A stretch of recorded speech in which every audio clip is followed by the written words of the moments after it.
So today, I have the great pleasure to introduce Nick Amento, also known as Nick Binary, who has set up sound systems all around Boston and Cambridge and Somerville and actually United States, the Northeast. Your range has expanded for a while. If you've ever seen a pink flamingo on a sound system, like an inflatable little pink flamingo, or on a mixing board, that's probably his gear.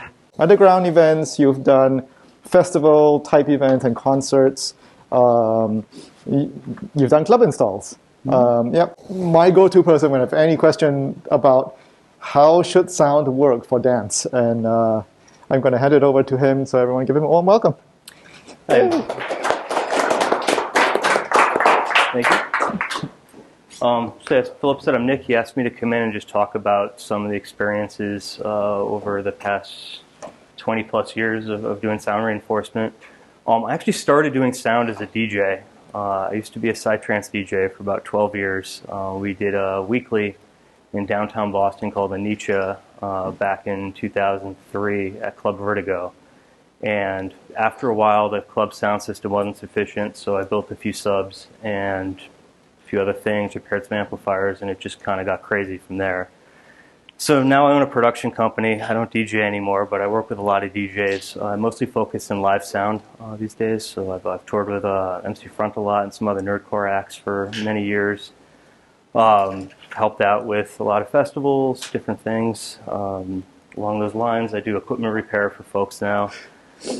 And I just made a little short list of on the TIA on the way over here about things you should do when you go to a show or to play. So I'd say the most important thing is introduce yourself to the tech staff there, as well as the head of security and whoever else you run into.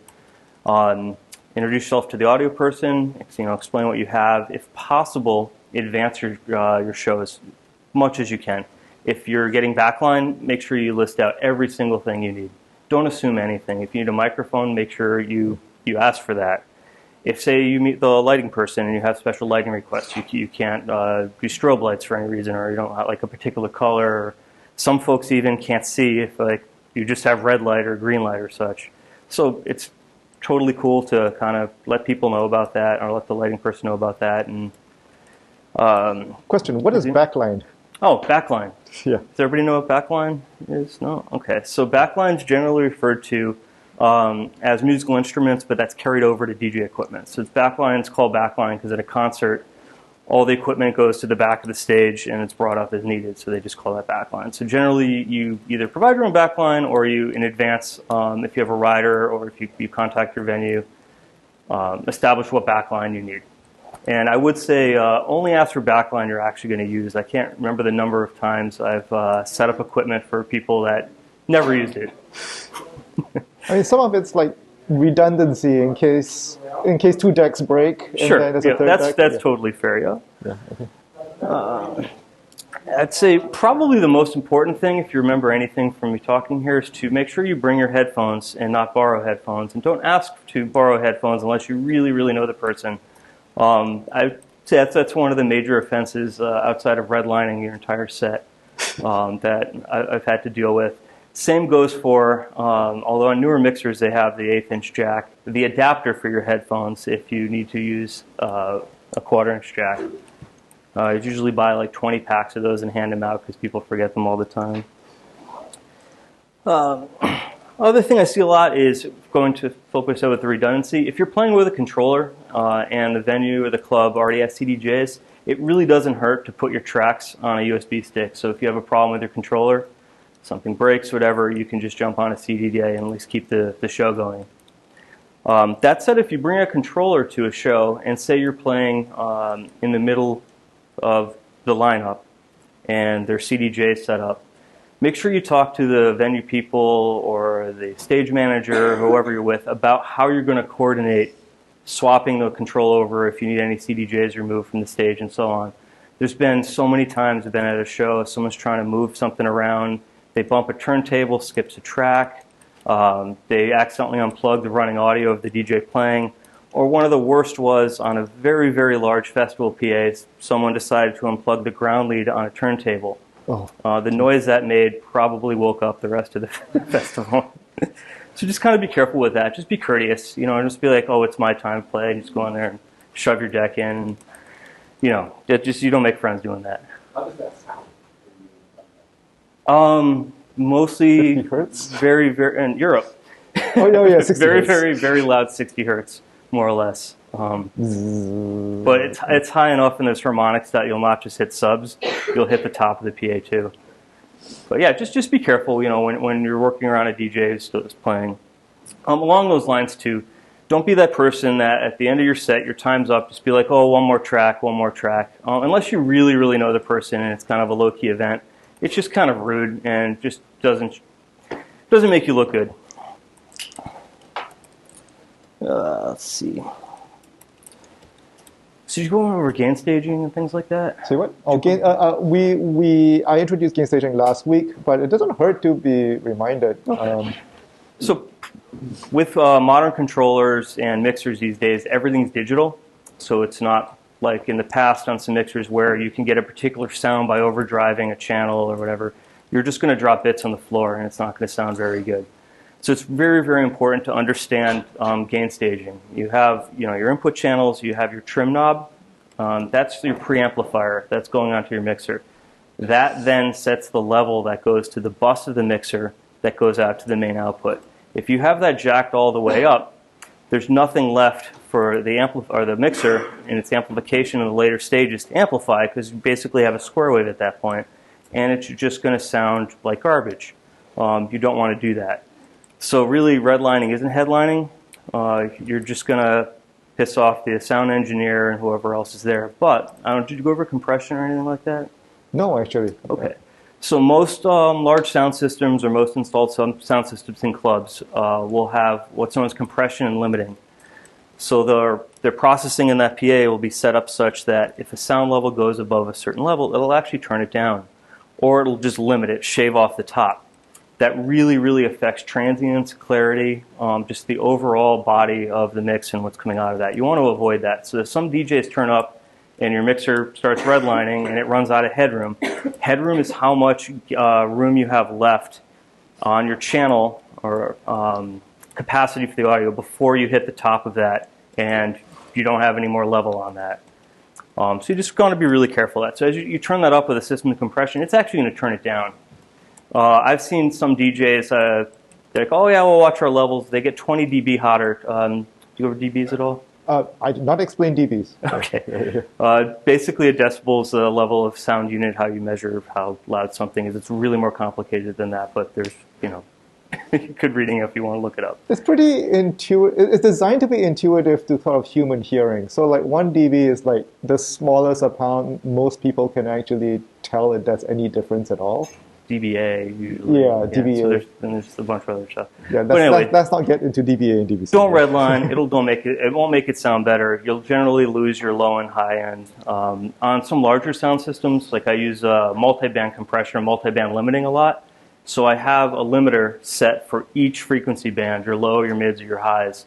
So if you jack the gain and you're redlining it there, generally you'll lose your top end or your low end and it'll just sound like mud.